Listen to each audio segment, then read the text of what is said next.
Hello and welcome to Midday Update with me, Antra Bose. Let's take a look at the headlines for the day. Oman's Environment Authority rescues turtle. Sultan Qaboos University announces postgraduate programs. Teenagers organize walkathon to raise cancer awareness. Australia to reopen its borders to travellers on February 21st. Additional US troops arrive in Poland. Ottawa declares state of emergency amid COVID-19 protests. China edges past Japan in shootout. US gets third victory in Beijing 2022 women's ice hockey. Sadio Mane scores winning penalty as Senegal crowned African champions. Those were the headlines. We'll take a short commercial break and we'll be back with the COVID-19 updates. Stay tuned.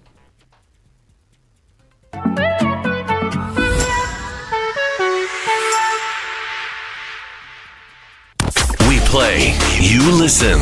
You talk, we listen. You got something to say? We want to hear it. 95.4 in Muscat. And 91 in Salalah. Music, news, views, and everything in between. TFM. TFM. Let's talk.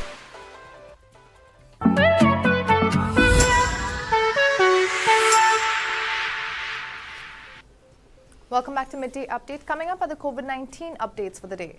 8 new COVID-19 related deaths have been registered in the Sultanate, taking the death toll because of COVID-19 to 4,180. In addition, as many as 2,410 new cases of coronavirus were registered, which brings the total number of positive COVID-19 cases to 354,597. The ministry also added that 2,355 new cases have recovered, bringing the total number of recoveries to 328,215. Now for the local stories. A turtle has been rescued and released from fishing nets that were left at sea, the Environment Authority said in a statement. During the field surveys of the Damaniyat Islands Nature Reserve, a turtle was rescued and freed from fishing nets that were randomly thrown into the sea. These nets pose major threat to the life of marine creatures, the authority said in a statement. Sultan Qaboos University has offered postgraduate programs for Omani and foreign students. Sultan Qaboos University, represented by the Deanship of Postgraduate Studies, announces its postgraduate programs for Omani and foreign students for the academic year 2022-2023. The application period is from January 2nd, 2022 to February 28, 2022, and the study will start in September 2022, SQU said in a statement. In an effort to raise awareness about cancer, teenagers from ABA Oman International School organized a walkathon on February 3rd. The Walk for a Cause was organized by student-led charity Teens Giving Back and also marked the World Cancer Day, which falls on February 4th. The Tgb Initiative began in 2011 with the intention to improve the welfare of the community. Tgb aims to support the Oman Cancer Association and the Paul Uche Foundation through bake sales, fundraisers, spirit days, festivals, and the sale of handmade cards. This year, the walkathon was organized in honor of Paul Uche, an ABA graduate from the class of 2009, who was diagnosed with myeloid leukemia and died in 2014. After his passing, Paul's family started a foundation in his name in Nigeria for the treatment of cancer patients. Autobiographical anecdotes of Paul's brave battle with cancer is published in his book titled Switching Lanes and Other Stories. Those are the local stories. We'll take a short break and we'll be back with the international stories and sport news. Stay tuned.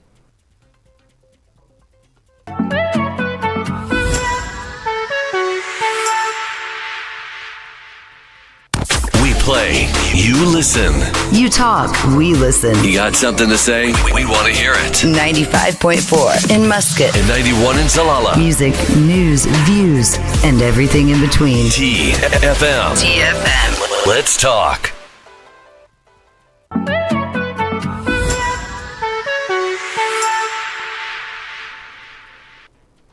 Welcome back to Midday Update now for the international stories for the day. Australia will fully reopen its borders to travellers on February 21st, 2022 after nearly 2-year closure due to the COVID-19 pandemic. According to Oman news agency, Australian Prime Minister Scott Morrison announced that Australia will reopen its borders to fully vaccinated travellers after it had imposed severe restrictions on entry to its territories. Morrison said that it has been nearly 2 years since the decision to close Australia's borders, adding that Australia will reopen its borders to all vaccinated visa holders on February 21st. A plane carrying U.S. soldiers landed in southern Poland on Sunday on U.S. President Joe Biden's order to deploy additional U.S. troops to Poland, Romania and Germany this week, amid rising tensions between Russia and Ukraine. The 1,700 U.S. soldiers sent to Poland will operate in the country's eastern southern part, according to the Polish Defense Ministry. Logistics, equipment and a handful of soldiers arrive on other planes on Friday and Saturday. Tensions between Russia and Ukraine are growing as the Western countries are stepping up military maneuvers near the Russian borders. Kyiv and its Western allies have accused Russia of amassing troops near the Ukrainian border, further pointing to the possibility of an invasion. Moscow has denied such claims, adding that it had every right to mobilize troops within its borders and defend its national security. The mayor of Canadian capital Ottawa declared a state of emergency on Sunday amid trucker protests against COVID-19 restrictions. Thousands of protesters descended in Ottawa on the weekend, joining 100 who remained from last weekend. The demonstrations began as truckers protested against vaccine requirements when crossing the border between the US and Canada, and later turned into a broader protest against COVID-19 restrictions and Prime Minister Justin Trudeau's government. Last week, crowdfunding site Gofundme pulled funds for the protests. Mayor Jim Watson said that the declaration highlights the need for support from other jurisdictions and levels of government. The declaration gives the city additional powers around procurement and how it delivers services, and may also help the city purchase equipment required by frontline workers and first responders. Earlier, Watson had described the situation as completely out of control. "Clearly, we are outnumbered and we are losing the battle," Watson said. Watson also called the truckers insensitive, criticizing the noise produced by the protests. According to Watson, protesters have continued blaring horns and sirens and fireworks and turning it into a party.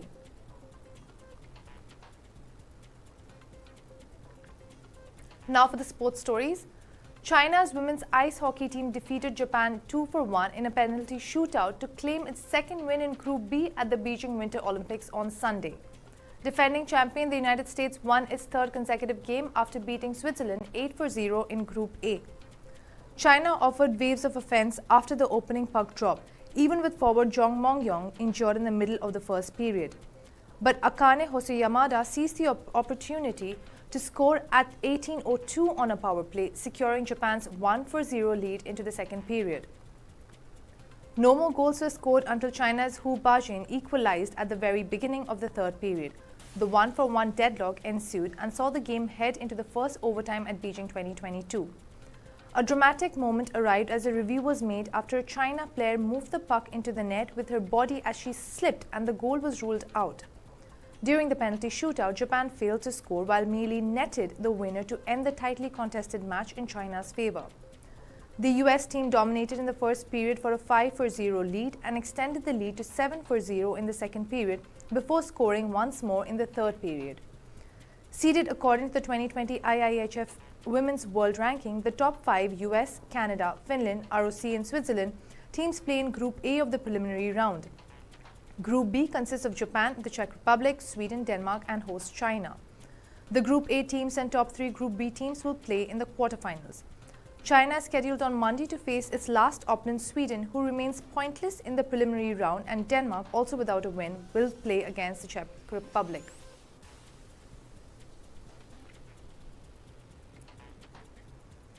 Senegal won its first Africa Cup of Nations title on Sunday after defeating Egypt in the summit clash at the Paul Biya Stadium.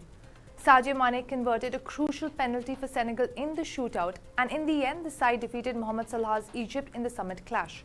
Senegal ended up defeating Egypt 4-2 on penalties.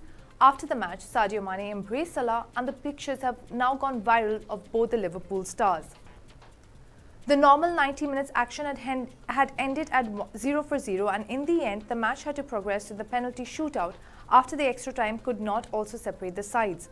Both Mane and Salah had earlier suffered losses in the AFCON final, with Senegal losing to Algeria in 2019 and Cameroon outclassing Egypt in 2017.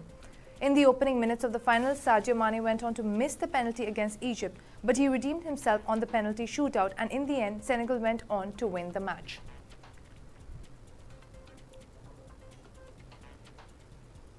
Those were all the local, international and sports stories for the day. For more updates, stay tuned and keep watching TTV. You've just heard the live feed from the Tgb studios on TFM 95.4. Let's talk.